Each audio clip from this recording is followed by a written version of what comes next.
सपा से 3 बार विधायक रहे मदन चौहान के बसपा में शामिल होने से इन दिनों जनपद हापुड़ की गढ़ विधानसभा सीट काफी चर्चाओं में है। शुक्रवार को कलेक्ट्रेट पर नामांकन करने पहुंचे पूर्व विधायक और बसपा के प्रत्याशी मदन चौहान ने दावा किया कि उनका किसी से कोई मुकाबला नहीं है। सपा ने जिस तरह उनका टिकट काटा उससे उनका विश्वास टूटा है। उन्होंने कहा कि गन्ने का भुगतान, चिकित्सा की सुविधा जैसी कई मुद्दे पर वो चुनाव लड़ेंगे।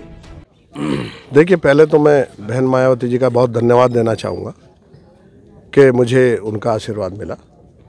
और जो प्राथमिकता है, देखिए सबसे बड़ी बात यह है कि उपस्थिति जनप्रतिनिधि की। मदन चौहान की 26 साल से परिवार की तरह रात दिन की हर चौखट पर उपस्थिति है। जनता का आशीर्वाद मिला, 3 बार मुझे विधायक बने, मैं बहुत उनको धन्यवाद करता हूं। और जो बाकी लोगों की रही, चाहे कोई चुनाव जीता तब नहीं आता और जो हार गया तब भी नहीं परमानेंट आता।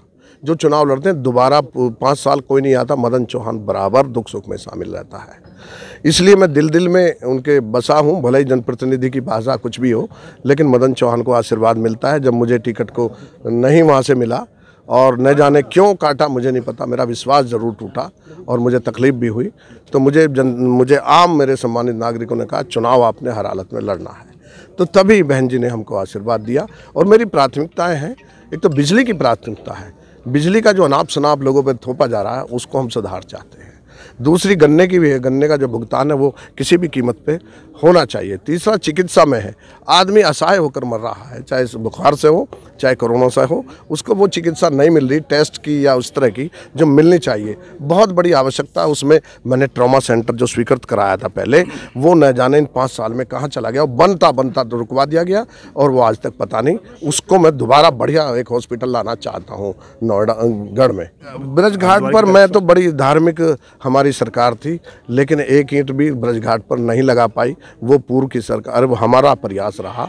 वो आज तक घाट बने हैं, तुम्हारा शमशान घाट का सुधार हुआ, घंटा घर बना और एक बांध बना जो खादर में लोग डूबते हैं। इन पे बहुत काफ़ी सुधार हुआ। उसके बाद एक ईंट नहीं लग पाई। मैं पुनः उसको चलाना चाहता हूँ, पुनः उसको एक अच्छे धार्मिक उसको विकसित करना चाहता हूँ। मेरी फाइट मुझे नहीं लगता किसी से हो। जनता की जिसे चाहती है जनता इंडिकेशन कर दिया। जब जनता ने मुझे लड़ाया है, जनता ने मुझे खड़ा किया है और मेरी उपस्थिति को सराहा है, तो मैं साथियों मुझे नहीं लगता किसी से फाइट रहेगी। बता दें कि मदन चौहान साल 2002 से 2017 तक 3 बार लगातार सपा से विधायक रहे। मदन की जीत की हैट्रिक जैसा इतिहास अभी तक गढ़ में किसी ने नहीं रचा है। यहाँ उनके सामने कांग्रेस से आभा चौधरी, भाजपा के हरेंद्र चौधरी, रालोद सपा गठबंधन के रविंद्र चौधरी हैं। बताते चले कि मदन चौहान को गढ़ में एक कद्दावर नेता के रूप में जाना जाता है।